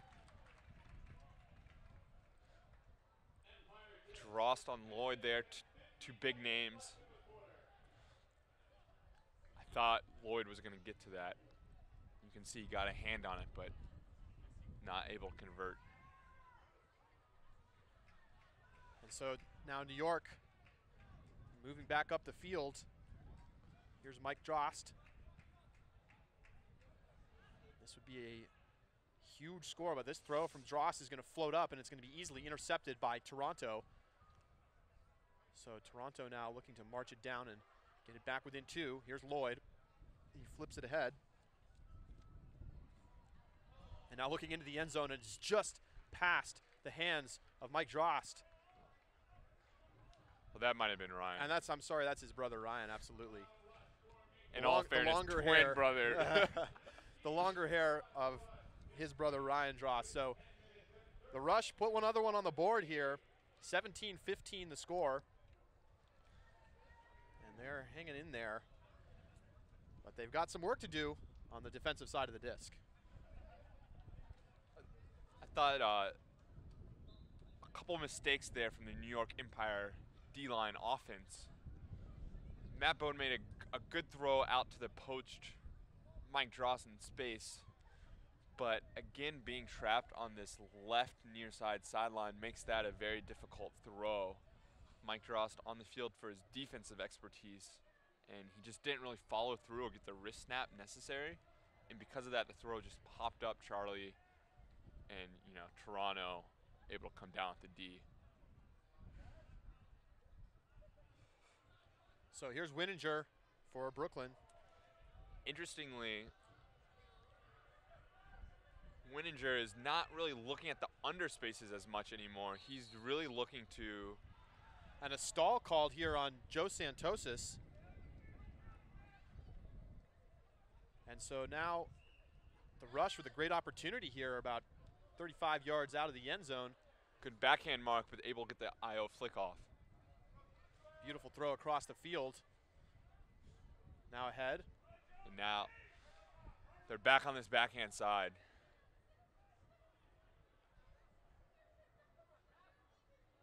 Into the middle here. Very threatening here from Toronto. Set up another backhand. There it is. One. Jones over to Eamon Pinto. And now back to Jones. Like to keep it between those two here near the end zone. Good downfield defense from New York thus far. Big bid. No mark for a moment. Carl Loiseau finds the inside flick. And Pinto goes into the end zone as he finds Jeff Powell. And now the Rush back within 1, and it's going to be a downwind point coming up for them. Exactly what we thought could happen, Charlie, because they got the midfield turnover, giving them a shorter field to work with, and they got the first upwind break, Toronto did. So now the game changes a lot. Toronto really will look to double up on the break here because they have the advantage. New York has to go upwind. But even if they double up on the break, get the downwind, New York still has the advantage because the game would be tied and New York would be heading downwind. So a lot of strategy going on. You can see Gibbons putting on an entirely new line almost. Kulos, that makes sense going upwind. Billy Katz back out there. At least one of the Drost brothers. And Matt Bode. So he's looking for throwers that can rip the disc upwind, and then a couple guys who can go up and get it. Ryan Drost dishes back to Poulos. There's a foul there, so New York will get the yards. Important going upwind. So Poulos walks it up 10 yards, just check back into play. Poulos looking for something, and he's going to throw into the lane, and it's going to be a turnover. Tom Gibbons frustrated on the sideline with the poor decision there from Poulos. So back into the hands of the Rush. They're going to attack down the field right away. Lindquist holding, dishes it back. Low throw there, but another backhand break from Toronto. Trying to keep them marked flick is New York, but they continue to be able to get that backhand off. Oh, now a strike cut and a beautiful one, and no signal yet from the referees, not into the end zone. He was on the line, and it's Cam Harris right there looking to get rid of it. Now right at the corner and into the end zone for Mark Lloyd. And so we have a tie game here for the first time in a very long time. It's been a long road back for Toronto, but the score now 17-17. And with all the momentum in the hands of Toronto right now. With about 7 minutes to go, I'll update the viewers on the time situation as we learn about it. It's really been decision-making here for the Empire in the second half that's let them down a little bit. A couple turnovers near the end zone, and then we saw that throw from Poulos get blocked in the lane. Right, Poulos probably the best player in the first half of this game now with 2 second-half turnovers, both on backhands going upwind, so a little bit of live by the sword, die by the sword, because he was so successful with those in the first half. You know, I think it's difficult because New York's putting out a group of guys. I mean, some of these guys have played together before, but not really as a unit, all 7 of them. So going downwind, now they're able to get more of their New York O-line out there, and I think that gives them a better chance. You know, do they just keep looking to punt? I feel like some of the handlers for New York have been focused on that, especially in this fourth quarter. Kennedy, Auerbach, and Wininger with the disc. Back at the handler set for New York. Downfield, C.J. Ouellette, Billy Katz, Sam Taylor. And Matt Bode. So here's Kennedy. Kennedy firing a flick, looking for Billy Katz, and what a shot from Seth Kennedy, finding Billy Katz with a little bit of room on the far side of the end zone. And the Empire take the lead once again. It's 18-17. Great offense all around. Great throw to get out of that the middle field trap early on. And then you see Billy Katz able to use that extra width of the field to really space it out. Obviously a great shot by Seth Kennedy to find him in that small space. Not a huge window out there, but uses the wind perfectly. You can do that going downwind, especially experienced thrower like Kennedy. Kind of just line up the throw. We saw Lloyd do that a couple times in the first half. And then when you line it up right, the wind kind of helps you get it there past the defender. So a 1-point lead for New York. Rush coming back out on offense. About halfway through this fourth quarter right now. And they're going to need a upwind break to pull it out. Massac Kelly centers it up. Now moving up the field. New York again playing conservative defense, I would say. Massac Kelly trying to take a shot into the end zone, and it's a great one right into the hands of Steve Armitage as he heads toward that back corner. And so the Rush tied up quickly. Knotted up at 18s.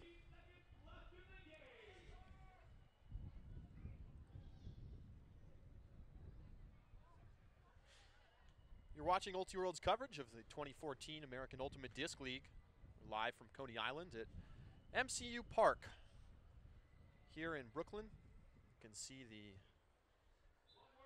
beautiful setting here just by the ocean.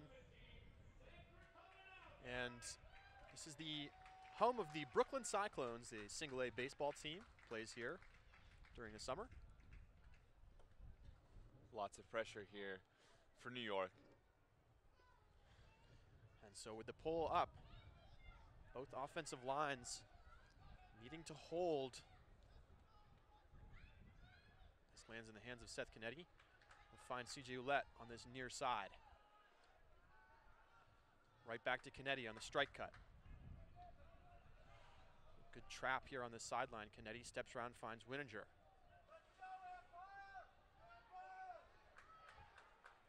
And Wininger are going to throw a backhand, and that's going to be a turnover. Didn't really have much going on downfield, but it's a tough turnover for New York and a subdued crowd here, knowing that that was a big moment.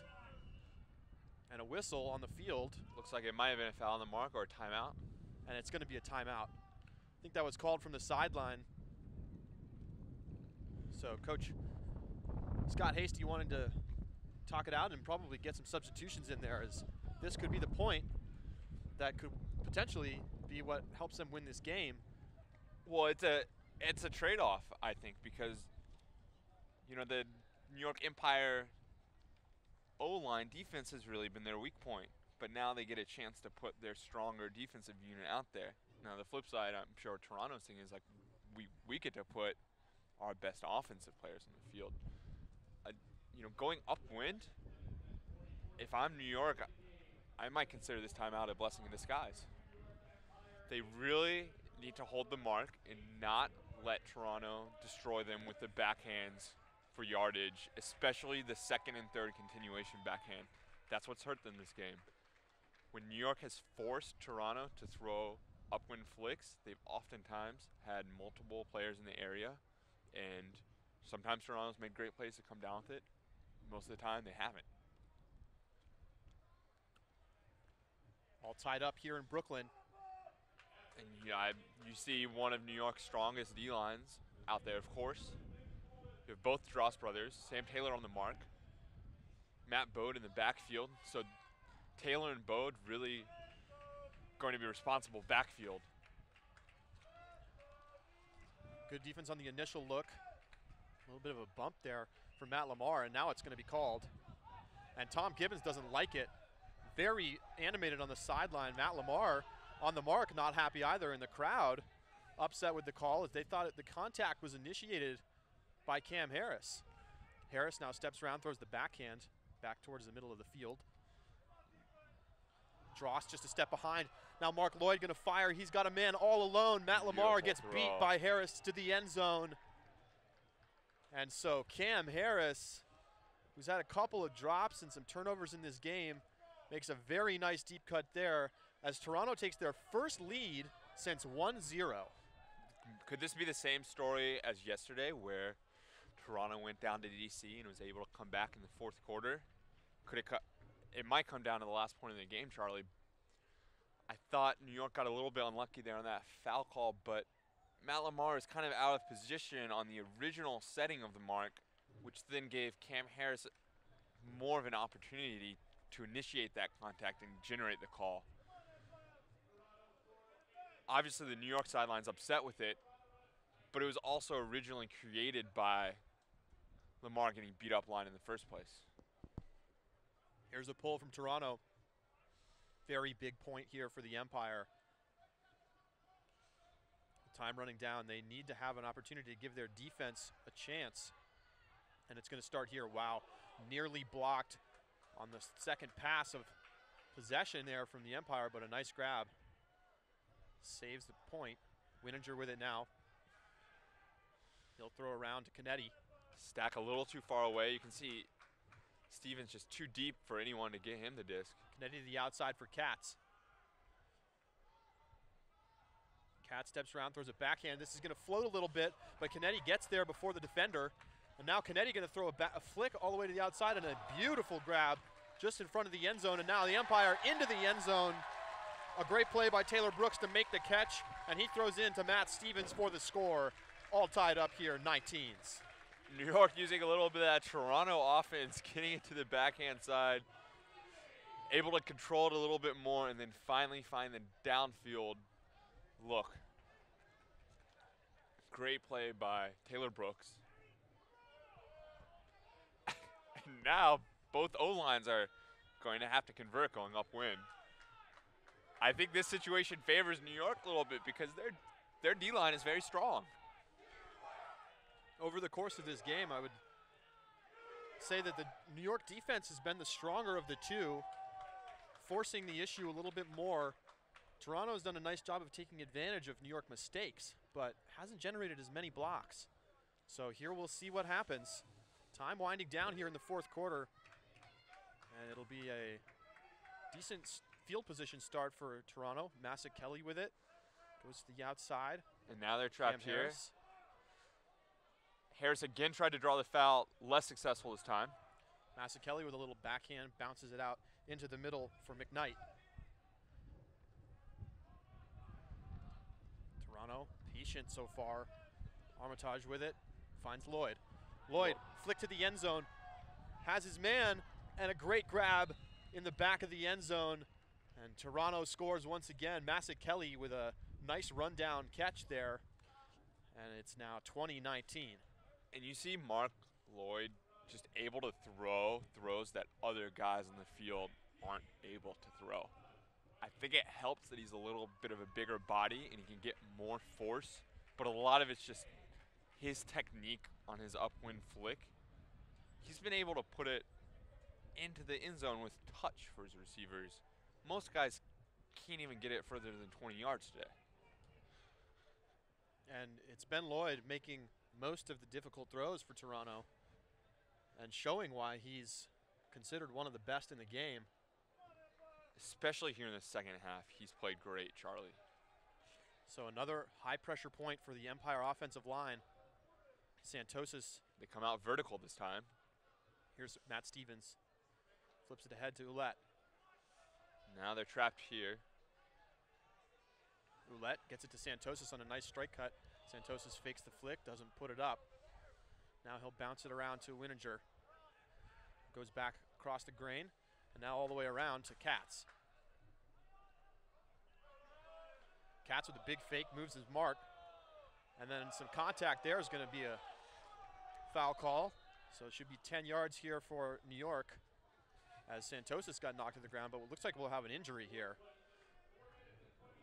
There's 4.5 minutes to go here in the game. Rush up 1 on the Empire. And we'll see what's going on with this injury here. It's been a couple of injuries in the game. Unfortunate to see that, but you know, this is the first high-level play for many of these players since really the end of the fall. Club championships for many of them. I think being on this turf field is not always easiest, especially if you're used to playing on grass. A lot of guys in New York only play on turf, given this weather that we've had this winter. Santosis, oh, he goes ahead to Ouellette, and Ouellette just drops it. So a golden opportunity here for the Rush to extend their lead.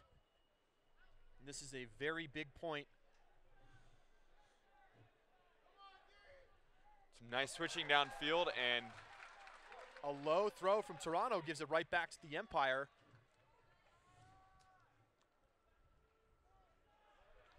Attacking the end zone here, looking for Matt Stevens. Stevens comes down with it and one, plus the contact.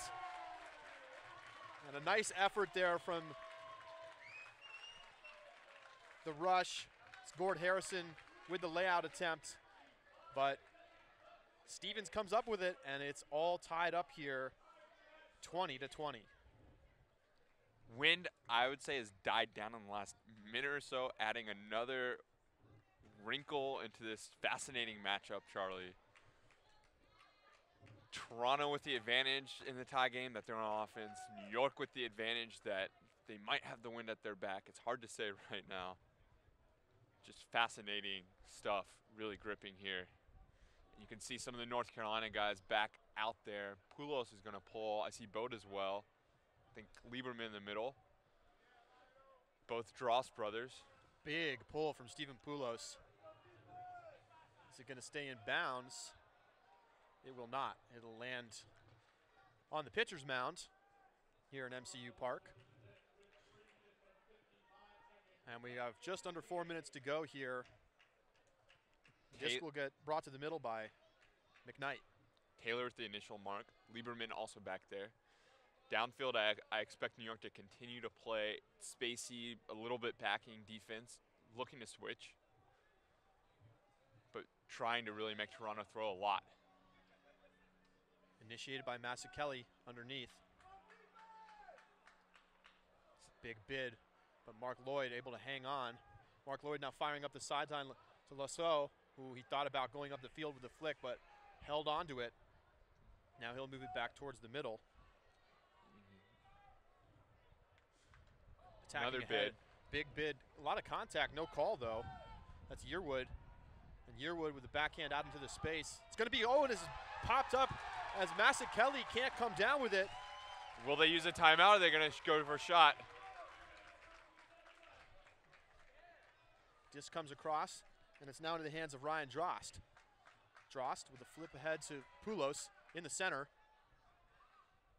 Poulos working it ahead to Ben Ivers. Back to Poulos, and Poulos attacking the end zone. It's going to float to the back corner. Can it stay in bounds? And he's out of bounds.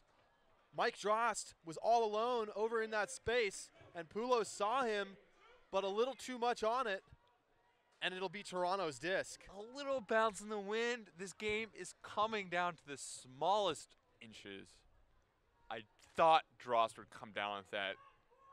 Usually fantastic in those situations. Here's Mark Lloyd. Oh, and Another Mark Lloyd flick. going to bomb a flick, and he's got a man all alone. Oh, and it's dropped again. Unbelievable drop from Cam Harris. Right in his hands. Beat. There was nobody on him. Gibbons is going to take a timeout for sure. And we're going to see Tom Gibbons running out onto the field looking to take a timeout. And maybe there was an injury. Stephen Poulos coming to the sideline here. Tom Gibbons on the field. You can see him there. I don't think he's made his substitution yet. So a rush player just substituted. Still only 6 Empire players on the field. Tom Gibbons talking to the refs, and I think now we're going to have a timeout call. So a long discussion between Gibbons and the referees, but it turns into a timeout call. So we're going to see both teams now fixing their lineups here as time is running out on this game. We'll get you a time update as soon as we can, but the score 20-20, and coming out of this timeout, it'll be the Empire looking to retake the lead. And just to recap, New York now has both possession and the wind, and it's really coming down to the wire. I think Gibbons saw Poulos beat badly there and really wanted to get his new players in, get that O-line in, but Poulos able to make maybe just enough of a bid to worry Cam Harris, who should have come down with that disc, but just dropped it. And we've seen a few of those this game from both teams. And particularly from Harris, who's had a couple of drops. Again, you see Lloyd able to just throw the flick upwind almost as though there's none. So 2 drops on the possession on this point from the rush, and so it's going to be an opportunity for the Empire here. Wininger starting it for this New York offense. All new players out on the field. Here's Santosis, gets some room on the strike cut. He's right on this near side. Santosis steps around, throws to Wininger. Wininger tips it up into the air, tips it, bounces, and it's knocked to the ground by the Toronto. McKnight able to get a hand on that and push it to the ground. So now with the disc in midfield, and it'll just be under the rush 2 minutes attacking to again. go. Here's Lasso. Now it's the Empire offense out there. Clearly not as skilled on the defensive side of the disc as the players who were out before that timeout. Here's Mark Lloyd. Lloyd ahead to Lasso. He's got a huge mismatch with Canetti guarding Lloyd. And Lloyd now attacking the end zone, looking for Lasso, and Carl Lasso comes down with it. The rush back up 1. And the Empire unable to take advantage of 2 huge opportunities. And with just 1 minute and 23 seconds to go, the rush holding on to a 1-point lead. And Toronto's tried a little bit more in this half to trap even going downwind, and the Empire have had a couple close calls off that sideline. A little bit on both the throw and the catch there. Probably more on Santosis. That flick just popped up as he was trying to get it off the sideline. And you see turning it over, going backfield, hurting New York. They're in a tough position now. You see a lot of new faces out there. You have Poulos back out, Bode back out. Both, at least Ryan Drost. Here's the pull from Toronto. Lionel stays. It's a good one. Wininger will field it, and they need to score here. It's that simple. Just over a minute to go here. Poulos immediately going to jack a big flick down the field, and it's going to be a great block from Toronto. That was Powell coming up with the play. And now,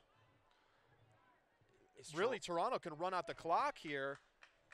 The Empire are going to have to try to force the issue or hope that Toronto makes a mistake. And they have the defensive players out there to generate a turnover.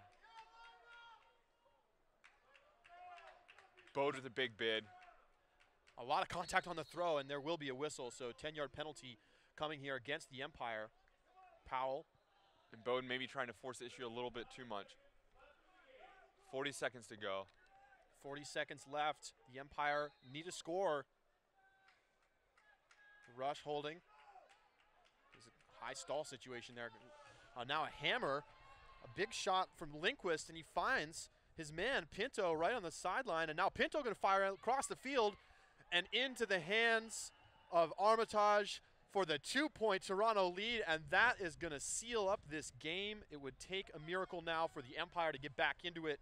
It's 22-20 with less than 30 seconds to go in the game. And there it probably goes. You know, Poulos had such a great percentage on those Hucks upwind in the first half. Hasn't really connected on them in the second half. I wasn't convinced that shot was necessary. They had enough time to probably work it. And also, you'd really rather take that shot in these conditions from the backhand side than having to do it from the flick side. And really, they could have tried to work the clock there and scored to just send the game to overtime. Probably would have been smarter. Now it's going to take some very quick offense and then some very good defense for New York to have a chance. Clock starts as soon as it's picked up. About 24 seconds to go in the game. Just out of reach now. Throw around. This is probably going to be a turnover, and it is. So 15 seconds left, coming up on 10. And this is going to do it. Toronto's going to wind out the clock here. What? And so after trailing the entire game as the clock expires, and that's it. Whistle on the field ends the game. It's Toronto Rush taking down the New York Empire 22-20 after an amazing fourth quarter comeback from Toronto. What a weekend for the Toronto Rush. It's so odd. Go down bad in both games in DC and New York. And you know, we didn't get to see the DC game, but we heard about it. It sounds like they're much improved this season. We saw New York today. They're much improved. And Toronto's still able to pull out both games. The New York Empire at one point with a 4-point lead in the second half. But some decision mistakes opened the door for Toronto to get back into the game. And they take the game here in New York, spoiling the Empire's home opener here at MCU Park in Coney Island.